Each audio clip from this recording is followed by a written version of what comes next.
अब माता पिता का जो संबंध है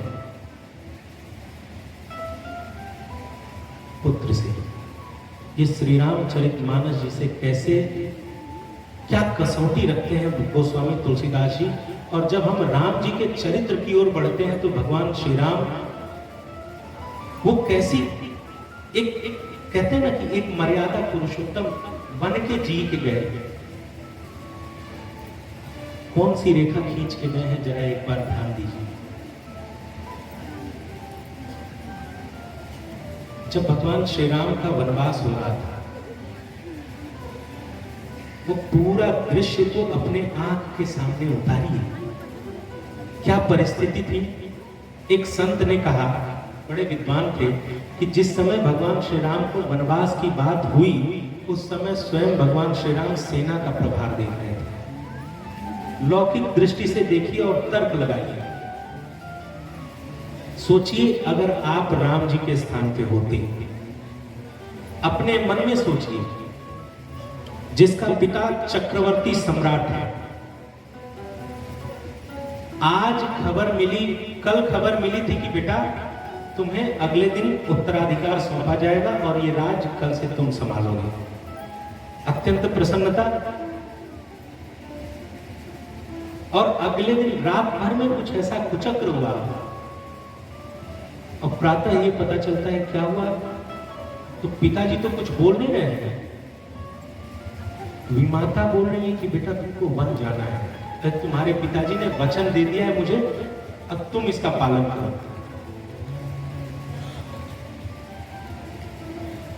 आप सोच के बताइए, अगर राम जी का जो चरित्र है इसको नेपथ्य में रखिए, पार्श्व में अपनी बुद्धि रखिए, क्या करेंगे आप। किसी भी साम्राज्य के आरोहण के लिए, किसी भी राजा को उसके पद पर बने रहने के लिए, किसी भी राज्य के स्थिर रखने के लिए क्या क्या चीज आवश्यक होती है। मंत्री परिषद का एक मत होना, सेना का अपने पक्ष में होना, जनता का अपने पक्ष में होना, और राम जी के साथ ये सब था। आप मानस जी का पाठ करिए, मेरे पास समय कम है, मैं थोड़ा जल्दी जल्दी खींच रहा हूं, मैं फिर बाद में एक भजन सुना के अपनी वाणी विराम करूंगा। भैया को भी आज हम लोग सुनेंगे, आप लोग तो सुन रहे हैं, आज हम सुनेंगे इनको सामने बैठ के पहली बार। तो भगवान श्री राम की क्या स्थिति थी। सेना के सेनाध्यक्ष थे, जनरल, मतलब पूरी सेना इनके आदेश पे चल रही है। मंत्रिपरिषद एक मत से, हमारे यहां तो अभी बहुमत से सरकार चल रही है, यानी अधिक से अधिक मत सरकार के पक्ष में है, लेकिन राम जी के पक्ष में एक मत था। सब लोग यही चाह रहे थे कि राम राजा बने। पूरा मंत्रिपरिषद, विरोध का एक भी स्वर नहीं था। जनता, जब राम जी वन की ओर निकले तो पूरी अयोध्या, क्या वृद्ध, क्या बालक, क्या स्त्री, क्या पुरुष, क्या बच्चे, सब उनके साथ हो लिए। और पहली रात्रि जहां भगवान ने विश्राम किया, सब लोग वहां विश्राम किया। भगवान श्री राम वहां से सबकी आंख बचा के रात में ही निकल गए कि इतने लोग जाएंगे तो सबको परेशानी होगी। अर्थात जनता भी राम जी के पक्ष में थी। और तीसरा जो एक पक्ष होता है कि संपत्ति के बंटवारे में भाई अगर खड़ा हो जाए तो झगड़ा पड़ जाता है। और यहां भरत शत्रुघ्न जी तो थे नहीं, लक्ष्मण जी थे। और जब लक्ष्मण जी को पता चला कि भैया का कल ऐसी सूचना थी, पूरी अयोध्या सजाई जा रही थी कि राम जी राजा बनेंगे, और आज ऐसा कुचक्र हो गया कि ये वनवास जा रहे हैं, लक्ष्मण जी ने अपना धनुष चढ़ाया और धनुष पे बाण चढ़ाया और फिर दौड़ते हुए राम जी के पास पहुंचे और कहा, भैया मैं धनुष पर बाण चढ़ाता हूं और पूरी अयोध्या एक ओर, पूरी अयोध्या की सेना एक ओर, चक्रवर्ती सम्राट महाराज दशरथ का सारा सामर्थ्य एक ओर और मैं एक ओर। आप गद्दी पे बैठिए, मैं देखता हूं किस माई के लाल के पास इतनी क्षमता है जो आपको रोक सकता है। ऐसा भाई था राम जी के पास। और भरत शत्रुघ्न जी, आप देखिए, जब भरत शत्रुघ्न जी आते हैं तो वो कैसी लीला करते हैं। जिस साम्राज्य के लिए बाद के इतिहास में इतना खून खराबा हुआ, उस साम्राज्य को ठोकर मार दी, भैया ये आपका है, आप रखिए। ऐसे भाई जिसके पास थे, उन राम ने केवल अपने पिता के एक वचन,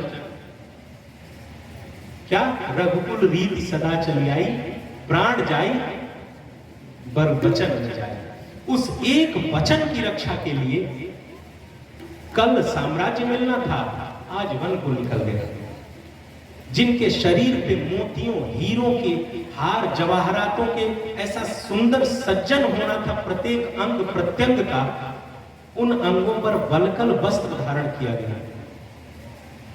जिस शीश पे चक्रवर्ती सम्राट का मुकुट रखा जाना था, उस शीश पे जटाएं बांधी गई। जिस हाथ में दंड होना था, उस हाथ में धनुष था, और भगवान पैदल निकल गए।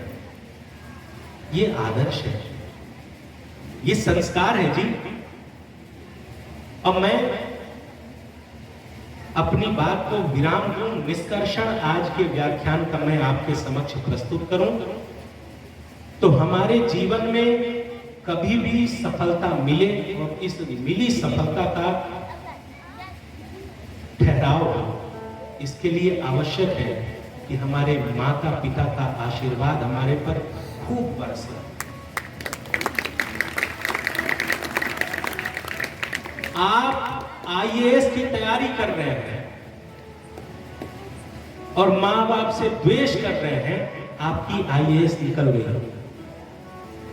लेकिन पिताजी अंदर बैठे हैं, उनको छोड़ के आप अपना उत्सव कर रहे हैं। मैं लिख के दे सकता हूं, आपको उतना आनंद नहीं होगा। जबकि आप आईएएस करने जा रहे हैं, आप आईएएस पास कर चुके और ये खबर सुन के आपके पिताजी नाचने लगे कि हमारा बेटा आईएएस बने। उपलब्धि हमारी हुई, लेकिन उस उपलब्धि पर इतराने, इठलाने, अहंकार करने का अधिकार हमारे माता पिता का है। मैं अपने जीवन की एक घटना बताऊंगा, ये सबके यहां घटित हुआ होगा। एक बड़ा महंगा ब्रांड है, रेड चीफ जूता उसका आता है। तो हमारे पिताजी वेल क्वालिफाइड, वेल एजुकेटेड, लेकिन जॉबलेस है। वो गोरखपुर विश्वविद्यालय के गणित विषय से एमएससी बीएड गोल्ड मेडलिस्ट है। हमारी माताजी लखनऊ विश्वविद्यालय में हिंदी साहित्य से एमए बीएड गोल्ड मेडलिस्ट है, लेकिन दोनों लोग गांव के स्कूल चलाते हैं, दोनों लोगों ने नौकरी नहीं की। तो हमारा परिवार बड़ा निम्न मध्यम वर्ग का परिवार है। तो एक बार मैं बड़ा जिद किया कि मुझे वही वाला जूता चाहिए, और बहुत पहले की बात है, वो उस समय 2700 रुपये का आया था। मेरे पिताजी के पास उतना नहीं था, लेकिन अब बाल बुद्धि, हमने कहा आप नहीं खरीदेंगे, हम जान रहे हैं कि आप हमको क्यों नहीं खरीद रहे हैं आपको। और हमारे पिताजी का एक व्यवहार है कि जो समाज के गरीब बच्चे होते हैं, उनके पढ़ाने लिखाने का जिम्मा वो खुद उठाते हैं। कम से कम हर साल 10 ऐसे बच्चे होते हैं जिनका भोजन, पानी, कपड़ा और कॉपी किताब, फीस वगैरह सबकी व्यवस्था खुद से करते हैं। और इसके कारण हमारा परिवार थोड़ा संघर्ष में जीता रहा है। अभी तो राम जी की कृपा हो गई है, बहुत बरसता है। तो हम कहे कि हम जान रहे हैं उन बच्चों को देना है ना, इसलिए आप हमको नहीं कह रहे हैं। और संजोग से पिताजी ने 2 दिन बाद हमको ले आके वो जूता दे दिया। मैं बहुत खुश था।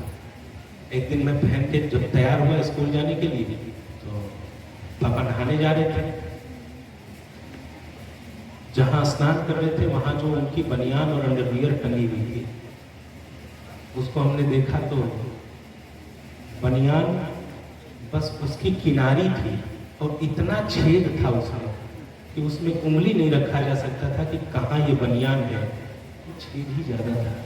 अंडरवियर में भी यही स्थिति थी। तो हम मम्मी से कहती नया क्यों नहीं खरीद ले रहे हैं। मम्मी चुप हो गई, लेकिन उस चुप्पी ने हमारे मन को ऐसा झकझोरा। वो जूता मैं आज भी पॉलीथीन में पैक करके रखा हूँ कि वो हमारे पिताजी के संघर्ष की पराकाष्ठा है। मैं जानता हूँ कि हमारे पिताजी जिस दिन मेरी उपलब्धि पर प्रसन्न होंगे, उस दिन मेरे जीवन की सफलता होगी। आप सबसे आज के व्याख्यान का ये निष्कर्ष और प्रणाम पूर्वक निवेदन आपके समक्ष प्रस्तुत कर रहा हूँ कि जिन जिन लोगों के पास माँ बाप हैं, जीवित हैं, उनका प्रणाम करिए, उनका आशीर्वाद लीजिए, उनकी सेवा करिए। माँ बाप हमें एक बार जन्म देते हैं और सारी तपस्या करते हैं हमको बड़ा करने में, और जब हम बड़े हो जाते हैं तो हम उनको दूसरा जन्म दें कि उनको बुढ़ापे में कोई कष्ट न होने पाए। मेरा प्रणाम पूर्वक निवेदन और यही मेरी वाणी का विश्राम। आइए 2 बार भगवान नाम संकीर्तन करते हैं, तो ये यंत्र भैया को सौंपते हैं। श्री राम जय राम, जय जय राम। सब गाइए। श्री राम जय राम, जय जय राम। श्री राम जय राम, जय जय राम।